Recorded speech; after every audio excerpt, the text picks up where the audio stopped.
The David Pakman Show at davidpakman.com. Welcome to the bonus show. I don't shy away from telling you when horrible things are happening in the city of Boston, even though it's where I live and where the show is broadcast out of. I've said many times before that Boston is blue in the sense of being mostly Democratic leaning when it comes to elections, but at the same time, it is a city with a history of racism, a history of different types of discrimination, very segregated in many ways. And there are now 4 lawsuits in state and federal court since last year related to the male dominance in the police department in Boston PD, where there are relatively few women that are part of the command staff or are in leadership roles and posts. Women in the lawsuits are describing a hostile work environment where they feel as though they're passed over for crucial assignments, or they faced retaliation when they complained about how they were being treated. Commissioner William Gross has been sort of celebrated for his appointment last year as the first Black leader of the department, was asked to comment about this and, of course, declined to comment on specific court cases that are ongoing. But he is refuting the assertion that the department is hostile to women in any way, saying, no, not on my watch. But of course, there are sort of statistical realities that can't be ignored. And that is what much of the court case is ultimately going to focus on. And there are all sorts of specific examples and stories about individual female officers that are told as part of the reporting on this and as part of the court filings themselves. But, you know, this just wouldn't be surprising to me. We've done an interview on the program specifically about the sometimes below the surface level racism that exists in northeastern, supposedly liberal cities like Boston and New York. We've talked about that before.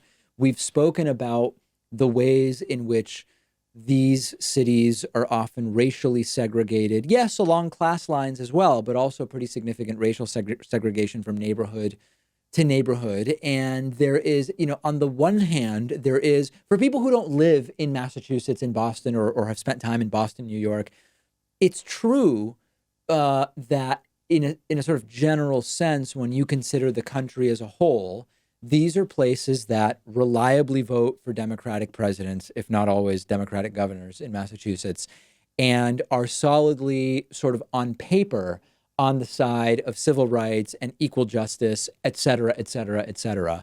But there are many ways in which the sort of Puritan origins of this part of the country will sometimes manifest themselves. And I often say that even the Democrats in Massachusetts, they're less so Bernie Sanders type Democrats and more so like Kennedy family type Democrats. And I'm not using that as a pejorative of any kind, but I think if you understand political history a little bit and understand the origins of, you know, like where did Kennedy family Democratic voting come from, it's a very different origin than where Bernie style social democracy out of democratic socialism, hipster movement stuff came from.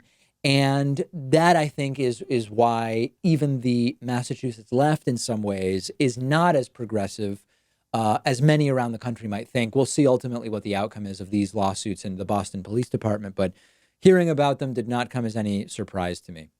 Here's something interesting from the world of neuroscience. People who played Pokemon as kids, which I did not, were studied by researchers. They had their brains scanned by researchers, and researchers learned that individuals who played Pokemon as kids have a brain region that responds more to those cartoon characters than to other pictures, and that this relates to our understanding of how the brain sort of organizes information. And this has been published in the journal Nature Human Behavior. And what was done was experienced Pokemon players who played a lot between ages 5 and 8 and then played again as adults. And they also brought in novices who didn't know how to play and were just taught how to play Pokemon. I would have to be taught how to play. I have no idea how the game even works. And they tested all of the participants on the names of Pokemon to make sure that the pros actually were able to distinguish different characters. And then they put everybody under brain scanning technology while showing them images of all 150 original Pokemon characters in rounds of 8, alongside other images like just animals or faces, cars, words, other cartoons, that type of thing. And the experienced Pokemon players had a specific region of the brain that responded more specifically to the Pokemon characters than to other images. And it's an area that often processes animal images, but didn't show a preference for Pokemon in non-Pokemon players. It did show that preference in Pokemon players. So what's interesting about this is not Pokemon per se. There's the belief that if you play any, if you played, I played Mario Brothers, Super, all the different Mario games. It's believed that if I was shown those images versus someone who didn't play, my brain would probably react in the same way. But it's a very interesting study in terms of what might be the best ways to teach children certain things. What are the effects of learning different types of material at different ages when it comes to memorization type material versus material you have to sort of understand and rationalize your way through that's not mere recognition? What is the fact that this is how brains saw the Pokemon images? Tell us about that. So the ways in which this could be useful in terms of education are numerous and still sort of unknown, but very interesting study. I still have no idea what Pokemon even is. Like, if you ask me, is Pokemon more like Magic the Gathering, or more like, I don't know, Dungeons and Dragons, or more like, I don't even know. I just have I don't know what it is. I don't know if it's like a sort of role-playing type card game. I also remember, weren't there physical Pokemon as well? Or were those, am I confusing Pokemon and Pikachus, or is Pikachu I sound like an idiot, and I know that I do, so I'm going to move on. Democrats on the House Oversight and Reform Committee on Monday relaunched an investigation into how the Trump administration responded to the hurricanes that hit both Puerto Rico and the United States Virgin Islands in 2017. And I say good for them. This is something that Committee Chairman Elijah Cummings told us they were going to do back in November of 2018 when Democrats took over control of the House. We got a long list of areas that Democrats wanted to investigate when it comes to Donald Trump. Just about every item on that list made a lot of sense to me. And I said at the time, this should be done. Not because we just want to make Donald Trump's life a living hell, but because there have to be consequences for things. It's so difficult to hold people in power in this country accountable. This includes high-level politicians. This includes big corporations. This includes, in many cases, just really rich people who have access to legal representation and accounting representation and finance representation that puts them in another league in terms of what affects them versus what affects other people and how they can sort of navigate the world around them. It's not just because I don't like Donald Trump, and I think he's been hugely destructive for the country and for the world, that I want him investigated for his absurd hurricane response. He should be investigated for the response because it was absolutely atrocious. Claiming now retroactively to have been the best person ever taking care of Puerto Rico or whatever, laughable. Showing up after the hurricane and shooting rolls of paper towels as if they were basketballs, and then leaving and claiming that he's doing great things. And more importantly, up until just months ago, there were still electricity issues in Puerto Rico. I'm not even sure that water issues have been resolved. And I know that we can all say, well, look at Flint, look at Tangier Island, look at all of these other ultra-rural remote places in the United States where things are bad and infrastructure is terrible. That's true, but equally densely populated small regions, non-rural of the United States that are equivalent to Puerto Rico, would never have been allowed to suffer for as long as Puerto Rico did in terms of basic infrastructure, water, and power. I know that when we say, if the hurricane had been in Atlanta or in New York rather than in Puerto Rico, it would have all been taken care of. And sometimes the reaction is, there are parts of Alaska, there are rural parts of the South that are really, really poorly off. So it's not safe to assume that.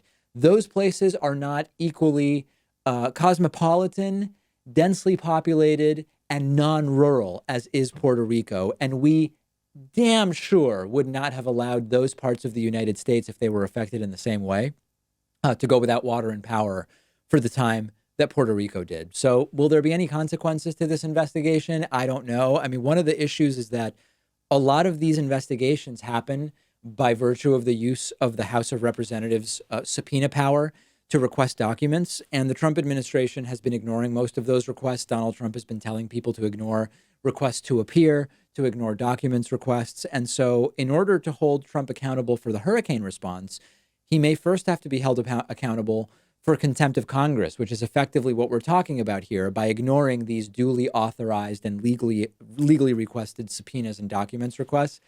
And I am just not super optimistic that that's something that's going to happen. And I got a couple of emails during the week saying, David, what mechanisms exist such that we can ensure that Donald Trump is forced to provide the documents and forced to allow people to show up and testify? I don't know. And when you have Republicans unwilling to do anything about Trump's insubordination, when you have a handpicked attorney general running interference for you in the Justice Department on much more than just the Mueller report, as we saw with Donald Trump's taxes being requested by Congressman Richard Neal and denied by the Treasury Department at the advice of the Justice Department, I actually don't know what can be done to hold him accountable to the standards that presidents are supposed to be held accountable to. I don't know. If you have ideas, let me know. That's it for today. Full regular week of shows next week. And then the following week, I'm away. I have this work project that will see me traveling again, really interesting academic project. And then we have the Memorial Day weekend, and we will have a cast of guest hosts. Not next week, but the week after. I'll tell you more about that in the coming days. The David Pakman Show at davidpakman.com.